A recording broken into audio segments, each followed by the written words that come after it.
Hey, welcome everybody. Today's our first webinar of 2022, so Happy New Year to everybody. And our theme is, how do you plan for a successful 2022? So you ready? Let me just make sure we're recording. Ah, you can see me. Good. Just checking all the settings here.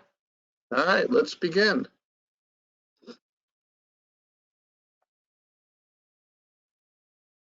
What's our agenda for today?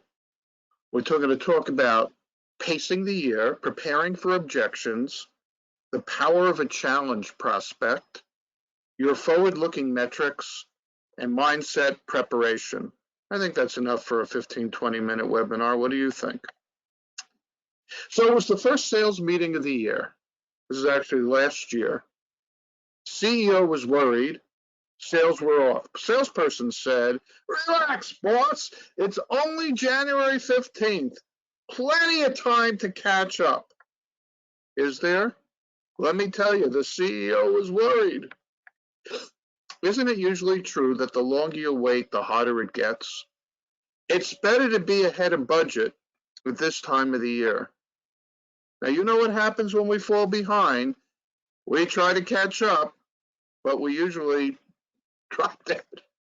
Sometimes what begins as a small sleet in the beginning of the year, it blows up, but it gets worse and worse and becomes a serious problem. Now, what are some potential sources of sales leaks? Not enough effort, not enough sales calls, weak calls, and together they can become a flood. You don't want a flood. Consider billionaire Ross Perot, the founder of EDS. In 1962, at age 32, as an IBM employee, he hit his annual sales quota by January 31st. June, he started his own company, EDS. Quite a different position, isn't it? Then no worries, sales are off. It's only January 15th. You know, everybody knows nothing happens between Christmas and New Year's, right? It's a dead time of the year. You know, following the poem A Night Before Christmas, it was a good time for a long winter's nap, right? But isn't it true that there can be special opportunities at times like that? July 4th week, Easter week, Thanksgiving week. Once I sat down and decided I was going to make some sales calls and set appointments during the week between Christmas and New Year, and about noon I was eating dust. I could have given up, but I kept at it. I had 5 appointments by day's end. Now, why did that happen? It's because of 2 things. Probably every other salesperson had left the playing field, that's A. And B, transaction levels tend to be lower and people are more accessible during these downtimes. So finding those extra moments in every week will add up over the year. Preparing for objections. Preparing for objections. Are you organized for the 3 basic selling objections that you're going to face? I'm good probably shuts down 80 to 90% of all discussions. Your price is too high is the second one. And the third one is I don't believe anything you're saying. Are you organized to handle the 3 basic objections? Of course, there's always our old nemesis, radio silence. What do you do? So you need to prepare to respond to them in 5 basic selling contexts. We all do, me too. Are you facing a new customer, a new division of an existing customer? You're upselling, cross-selling, new product? Trying to increase your share of what you already have, raising, defending your price. Use the power of the wisdom of the room. Get everybody together and, first identify what are the biggest objections and then identify the best way to respond to them. This is a great way to use the wisdom of the room, the power of the team. What you're going to try to do is you're going to try to move the conversation into uncontested space. This idea was popularized in the book Blue Ocean Strategy, where you go from red ink cutthroat competitive where you can't make money, to a blue ocean strategy. So let's look at some quick responses where you're going to have to fill in the blanks. So prospect says, I'm good. We could begin our response with, gee, I'm kind of surprised to hear you say that. Did you know? And then we follow with our potential blue ocean statements that we already designed. How about your price is too high? Prospect says your price is too high. You could begin your response with, this may surprise you, but you can make more profit by paying me more. Here's how. And you follow up with your economic justification, because you prepare that in advance. Just as a reminder, broadly speaking, there are 3 proofs we need to do. First, that we're the right salesperson, we're authentic, we're credible. Second, that we have the right offer, including the economic justification. And that's what we were just looking at right now, the economic justification. And finally, we have the right company, proving that we're reliable, consistent. Now, places where you might want to focus some attention are on the economic justification and that we have the right company. So again, here are the 3 sales: the salesperson, the offer, the company. The most important is the salesperson sale, because if we don't make the salesperson sale, we don't get a chance to make the other 2 sales. All right, the prospect says, I don't believe you. Are you using your 4-step proving process when they don't believe you? We have strong processes. So you show your underlying processes, which lead to strong statistics, which allow us to make a strong warranty statement, which is validated by strong customer anecdotal testimonials. So this is also part of your preparation as you launch into the year. So we talked about time pacing. We talked about preparing for objections. Let's talk about breakthrough techniques a little bit. Here are different techniques you could use day to day to make breakthroughs. Are you doing your research? We'll show a little bit about special research techniques at the end. Have you done your hot button wisdom in the room? What are the hot buttons that activate your customers and prospects? What are the freebies that you give away that will pull them into conversation? What is the proving that you do, including your testimonials? What are the economic justifications that you make? And what bold behavior do you use? These are all breakthrough techniques. Let's look at the power of a challenge prospect like Sam's Wholesale Club. Now, this is an example of out-of-the-box thinking, and it's a special technique that I use to help inspire new ideas, go out of the box. So what is this? I pick a prospect I'm never going to close. I know I'm never going to close them. And then I try to come up with ideas for them. So let me give you an example. In my second company where I sold a consumer product, I knew I never was going to close Sam's because they tended to focus on brand name merchandise. And yet you could present to Sam's. So what I did is I created 5 lines of merchandise that Sam's might buy. I got into their planogram room. They never selected it. But now I had new product that I could sell to everybody else.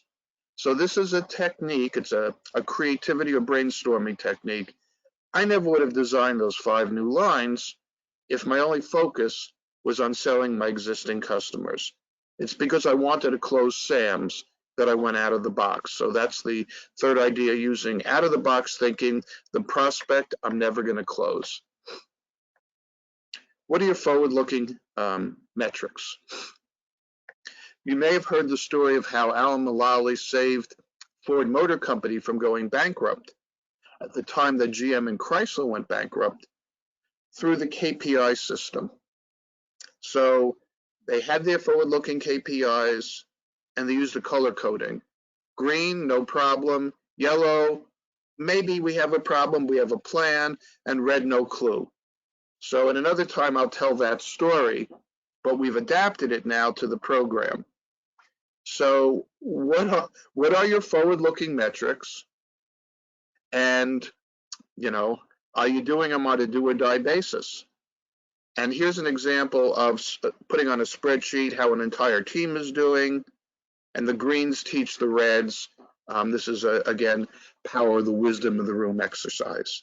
Greens help the reds. And these are some of the forward-looking KPIs you can embed in your model. So mindset preparation. So to be thoughtful about what our role is and to get ready for our role and to do the right behaviors. Do or die versus best efforts. So experience shows that best efforts never succeeds. If you're a best efforts salesperson and you're trying to do business development, you shouldn't be surprised if you fail all the time.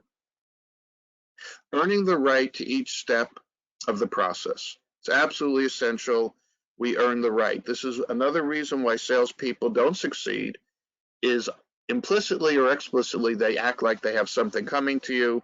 We have nothing coming to us. We have to earn each step of the selling process.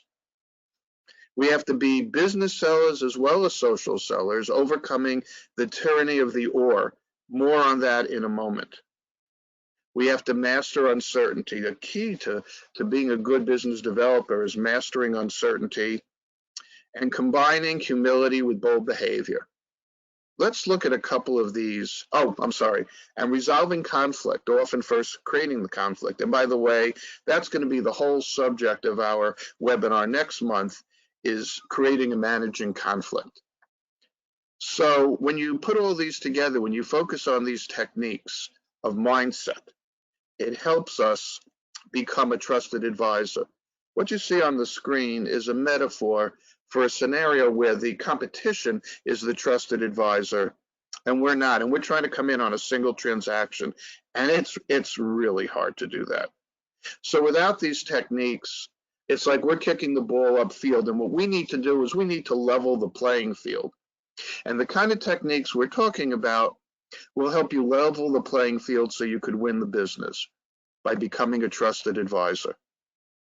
And it'll help you increase market share, even if you're in a cutthroat market or a declining market.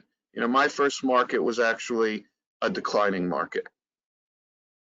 Well, we all know that Rome wasn't built in a day. So I have a couple of more ideas to share with you as we come to the end of our webinar. You might want to think for a moment, maybe jot down a couple of ideas if anything resonated with you in our webinar today. If you have any questions, please do reach out to me at andyg@urgencybasedselling.net. Please reach out to me. And I wanted to make you aware of two new special offerings that could help your business development. One is a new research package, particularly useful when calling on large prospects. And the second is the objections handling package, if you'd like some help with that. So what does the research package include? It includes the website upgrade technique. So here's our website, March 2016. Here's our website today. It's a big upgrade. And the same is probably true for you. And the script that goes with it is, you know, you really care how you look at your website, you've upgraded your website. I got to imagine you care about how you look when, and you plug in the blank for what you do. You plug in the blank for what you do. And the other thing we include in the research package is a personality assessment, an estimated personality assessment. This is mine. It's based on the DISC profile. It's an estimate. It's not perfect, but this is another part of that package. If you want to hear more about it, give us a holler. And so just again to remind you, our next webinar, which is 214, is creating and managing conflict in selling, which is a very tough challenge. So that brings us to the end of today's webinar. If you have any questions, please call me, email me at andyg@urgencybasedselling.net. And thanks for joining us. Have a great year. Look forward to seeing you next month. Bye now.